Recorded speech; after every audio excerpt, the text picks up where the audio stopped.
Today we're going to talk about the 2026 AI shift, how to get your business recommended by the AI assistants, brought to you by Electrician marketers. So this is a really important topic. These things are changing very fast. You might remember, depending on how old you are, a number of years ago, the yellow pages were the dominant way that customers would find your business. And over a few years, that changed from the yellow pages to the internet. Well, that same sort of change is happening now, but it's happening much faster. What was true 3 months ago is less true now or different, and what will be true 3 months from now will be different too. So it's really important to pay close attention to this stuff and be aware of it and be aware of what's going on. And that's what we're going to talk about today. All right, so let's get right into it. Today we're talking about the AI visibility blueprint, how to win in an era of ChatGPT and Gemini. So I'm getting asked about this a lot more. We're seeing it become increasingly important.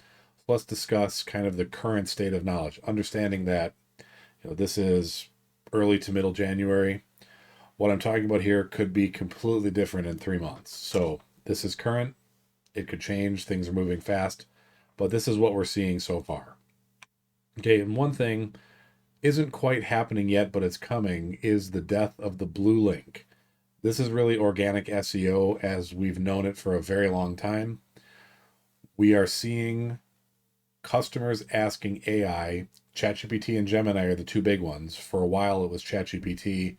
Gemini is kind of rapidly eating their market share, which is not a huge surprise.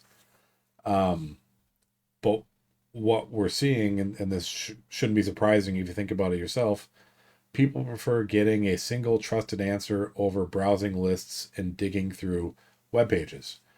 So AI models currently prioritize structured authoritative data over keyword stuffing.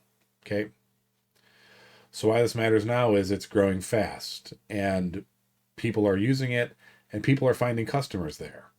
And so you've got to get on this. You've got to take it seriously. And you want to be an early adopter here.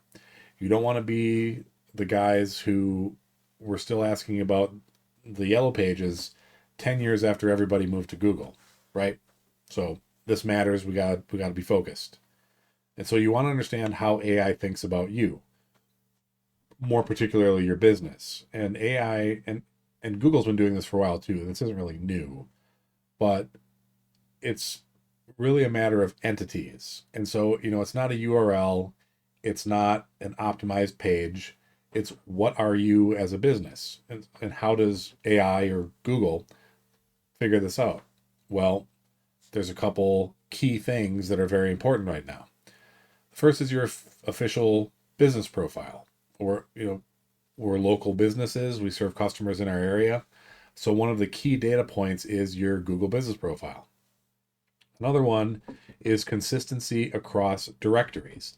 These are the good old citation links that you've been hearing about for years that fell out of favor a little bit, but they're important again. Not that they ever stopped, but AI finds them to be important also. What we also find is third-party validation or listicles. And these are kind of being abused right now. I'm not sure this is a long-term tactic that's going to stick, but it's something that's working now. And then technical metadata or schema. And again, a lot of this stuff is going to sound very much like what you've been doing for SEO for a while. And that's true because it is. And it's important in the same way, and these same approaches are going to help you in the short and probably the long term. So if you think about the five pillars of visibility, you've got your identity, which is your Google business profile, the sync, or how consistent it is across the web. That's the citations and the consistency of your name, address, and phone in those citations. Language, and this is schema markup, metadata, just machine readable things.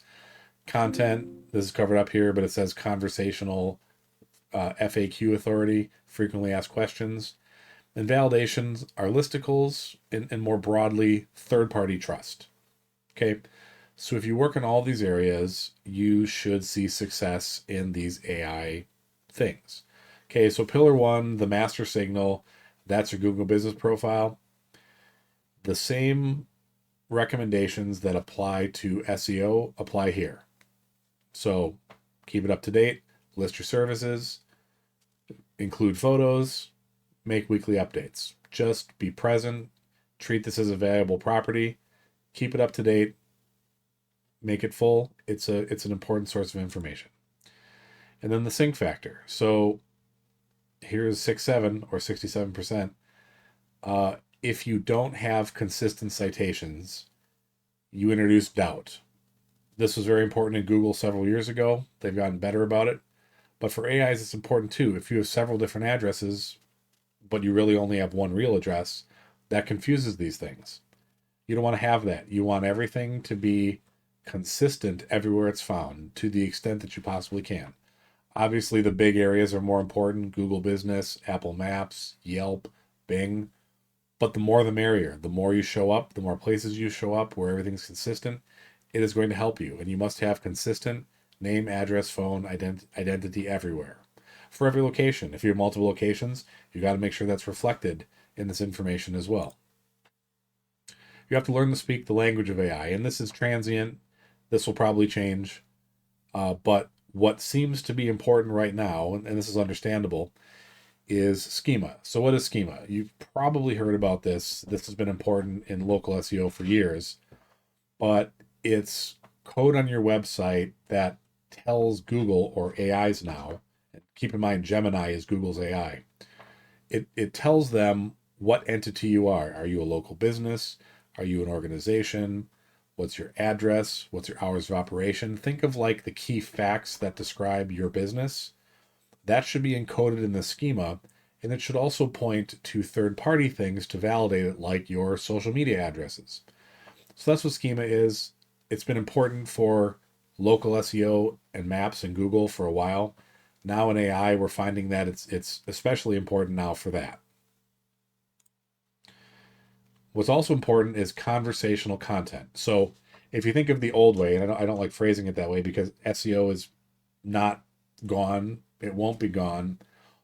All it is how do I help my customers find me on the internet? We call it SEO. Search engines will morph and change. It will still be SEO. We might just call it something different. The fundamental need for connecting businesses with their customers isn't going anywhere anytime soon. Okay, but what is changing now is, instead of, say, highly optimizing a page for a specific keyword, that's not going to be as effective. What you really need to start changing your mindset to is, I need to explain what I do in conversational tone, and these machines and these algorithms very much like conversational, frequently asked questions content. And understand why. Because it's crafting responses to questions customers ask of it. So when you present the answer in your content, you are helping the algorithm, the machine, the large language model, provide the answer that their searcher, their user, is looking for. So begin adding FAQ, frequently asked questions sections, and structure them logically in the HTML. So use natural tone, write like a human, structure like a machine, right? It makes sense. Long tail focus means, focus on specific problems. So, if you're a plumber, address when you might need to get a new water heater and why, right? Things like that. Talk about that stuff. Try to solve the user's immediate need in the first sentence. So you want to be brief. You don't want to write 50,000 words. You want to be direct, but complete and helpful. That's how you want to think about your content. And then external authority. So just logically, and Google's worked like this for a long time. They still use backlinks. Backlinks still matter. Backlinks matter for AI also. But what the large language models, what AI is also doing is looking at the actual content. And they're, right now, if you're on best of lists, they're going to believe that. Even if you post them on your own site, believe it or not. Now, it's better if you post them on third-party sites, but right now, as of middle January 2026, listicles are very helpful for establishing your external authority to large language models as believing you are a source worth presenting to their users. Okay? And then hyperlocal targeting. This has been important for local SEO for the maps for quite some time. It's especially true for the large language models who, if you want to think about it, they're really just machines that are trained on the internet, understand the internet and all the information that's contained in it. It's like a super library or a super encyclopedia, but it's not looking things up. It's taking all information and then predicting what the next words are. If you don't understand what AI is, they're not looking things up in encyclopedia. It doesn't work that way. It's trained on all the knowledge available, and then it's statistically predicting what comes next based on the inputs. It's kind of crazy what it does given that. But so when you say it understands, it doesn't understand anything. It's just a interesting technology that has all this information encoded in it that predicts what's likely based on what's input. Okay. So when you're working on your website, you want to make the content in there hyper local in the sense you want to talk about where you are, what's around where you are, landmarks, neighborhoods, parks, things like that. It helps the AI understand where you are. And this has been true for Google Maps for a while. It's also true for these large language models. Okay. Things that we're starting to see are advanced schema-as-a-Service. So, and this is something that we're helping our customers with now. This is very new, but mapping your schema and your listicles and things to different places on the internet that we know that the AIs look. Okay, so this is like the new, how do you help get better results now?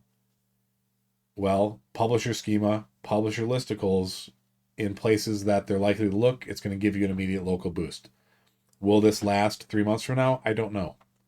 We'll see. But whatever's working 3 months from now, we'll know what it is and we'll be on it because things are changing faster now in terms of, lead generation for customers on the internet than it has in a decade or more.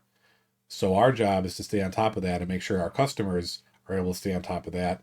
And those who watch our videos and follow what we do, that they can get this information too. So some common mistakes to avoid: set and forget. As I just mentioned, it's changing too fast. You can't do it. If things change, if you move offices, you open a new office, you got to update everything to include that. Don't ignore reviews. Reviews are super important for maps, also important for AIs. And this is a critical one. To the extent that you can, stop hiding your pricing.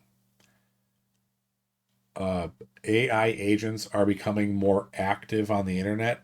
Google is trialing this where they will basically send out little robot agents. I don't know what we're going to call them, but that search the internet and find pricing information and return it for the user. So instead of you, the user, going to 5 different websites trying to collect pricing, the AI agents will do this.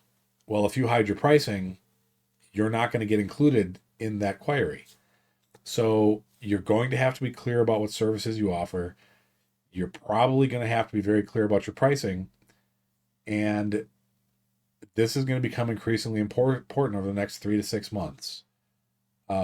Pricing is going to have to be transparent, or you're not going to get included in the searches. And that might be challenging for some industries.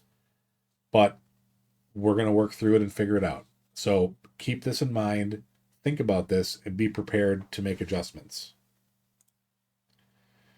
And briefly, we'll talk on the role of voice search. It really hasn't been a whole lot.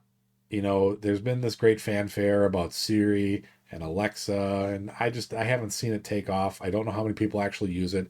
I've never seen anyone actually use it that I know. But I do think that's going to change. And just myself personally, in the work that I do a lot of development for internal stuff for our company. I build internal tools to do these things. I do a lot of development and coding. And I've started using voice a lot more to direct my own AI agents. And I think people are going to start using this more as the voice search actually becomes more useful. And to the extent that these voice searches are integrated with these large language models, with this AI, and it gives these better answers, then you'll actually start seeing people use Siri and Alexa and say, hey Siri, who's the best plumber in the area? And when Siri uses an AI generated result and it's good, people will start using it. So all the things we've been talking about here still play into that, because these voice search providers will be using these same models and they will be returning the same information. So everything we're doing here prepares you for things as they change and as they grow. So to summarize, focus on the entity, optimize your business facts, not just your website URL. Be consistent, be the same everywhere AI looks. Provide direct, concise answers, frequently asked questions. Make your website a resource of information succinctly for all the services that you do. And build third-party trust, build links, build citations, get on lists. Anything you can do to validate your authority to the AI. And that's it. I hope this was helpful. Pay attention to this stuff. It's changing fast. You are going to have to change along with it, or you risk being left behind. This is like the internet coming on and replacing the yellow pages, but it's happening like 10 times faster. So don't ignore this, or it's going to bite you. Thanks for watching.